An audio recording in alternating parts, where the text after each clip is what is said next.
Hello friends, welcome to our official channel the goal achiever. मैं रामकुमार कर्ण आप लोगों का स्वागत करता हूं हमारे यूट्यूब के official channel the goal achiever पे। जी हां फ्रेंड्स, एक बहुत अच्छी न्यूज़ NIACL असिस्टेंट की जो नोटिफिकेशन है वो रिलीज़ कर दी गई है। आज हम लोग बात करेंगे डिटेल में एज क्राइटेरिया के बारे में, क्वालिफिकेशन के बारे में, एग्जाम पैटर्न में क्या क्या चेंजेस किए गए हैं, सैलरी कितनी होगी और स्टेट वाइज जो पोस्ट है, number of vacancies state wise कितनी है। तो चलिए हम लोग डिटेल में देखते हैं। आप लोगों को दिख रहा होगा स्क्रीन पे new India assurance company limited के द्वारा 300 असिस्टेंट की वैकेंसीज रिलीज की गई है। मैं बता दूं कि असिस्टेंट की जो वैकेंसीज है वो स्टेट वाइज वैकेंसीज आती हैं। हर एक स्टेट में अलग अलग वैकेंसीज आपको रिलीज की जाती है। तो आपको दिख रहा होगा आंध्र प्रदेश, असम, चंडीगढ़ में इसी तरह ये वैकेंसीज की लिस्ट है। नंबर ऑफ वैकेंसीज टोटल हर एक स्टेट को मिला के 300 वैकेंसीज रिलीज की गई हैं। आप नोटिफिकेशन में डिटेल में देख सकते हैं। बहुत सारे स्टेट जैसे कि बिहार, झारखंड, इसमें वैकेंसीज नहीं दी गई है और यहाँ के बच्चों के लिए काफ़ी ये निराशाजनक होगी और वे अलग स्टेट में स्विच करेंगे। और हाँ, इसमें बता दूं कि प्री मेंस के बाद LPT का भी टेस्ट होगा, लैंग्वेज प्रोफिशिएंसी टेस्ट भी कंडक्ट करवाया जाएगा।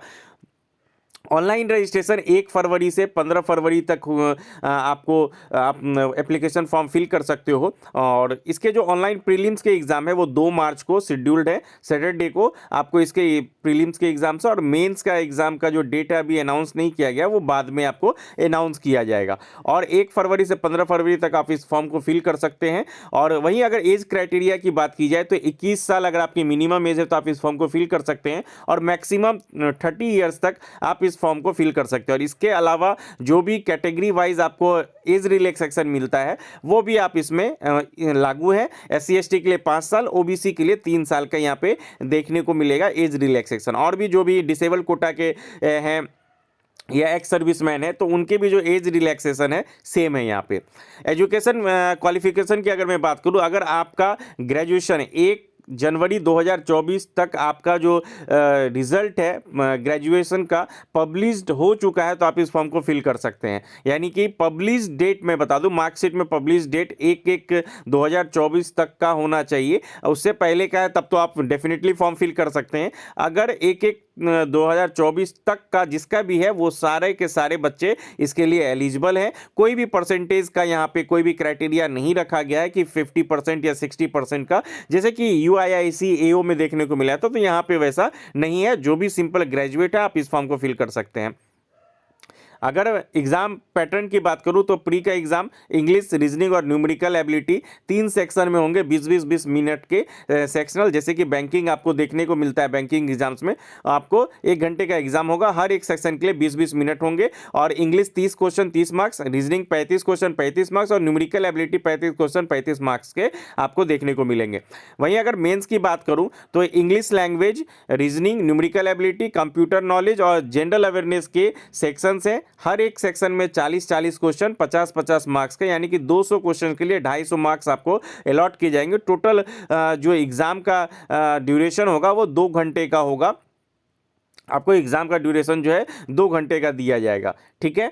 और यहाँ पे टाइम ड्यूरेशन नहीं बताया गया है कि वो कंपोजिट टाइम होगा या सेक्शनल वाइज होगा। वो बाद में आपको ये separate time for each test, यानी कि हर एक सेक्शन के लिए अलग अलग टाइम आपको दिया जाएगा।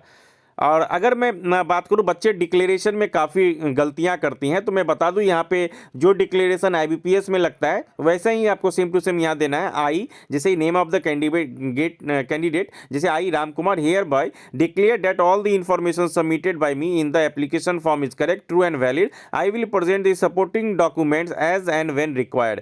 आपको ये लिखना है डिक्लेरेशन में ब्लैक पेन से। आपको थंब इंप्रेशन लेफ्ट देना है, वो भी ब्लैक पेन के ब्लैंक इंक का आप यूज करेंगे। तो इन सब चीज़ों का आप ध्यान रखेंगे।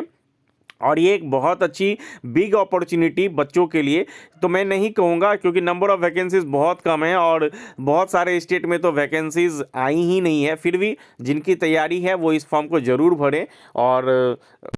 और भी अगर आपके कोई भी डाउट हो तो आप कमेंट बॉक्स में ज़रूर बताएं। हाँ, अब मैं बस सैलरी के बारे में बता दूं, नोटिफिकेशन में आप जाओगे तो सैलरी से रिलेटेड आप देखोगे, वहाँ पे इन हैंड सैलरी आपको स्टार्टिंग दिया गया है कि 37,000 के आसपास आपको इसकी इन हैंड सैलरी आपको मिलेगी स्टार्टिंग जब आप ज्वाइन करोगे। तो और भी बहुत सारे पक्स वगैरह मिला के 40 प्लस चली जाएगी। फिर बाइपरेट सेटलमेंट वगैरह बैंक में होने वाले हैं, तो उसके बाद फिर इंश्योरेंस सेक्टर में भी होगा, तो फिर वो आपको जो सैलरी है वो बहुत अच्छी सैलरी देखने को मिलेगी। मेरे ख्याल से तो इंश्योरेंस सेक्टर में जब लागू होगा तो वो 50 प्लस असिस्टेंट की सैलरी आपको देखने को मिलेगी।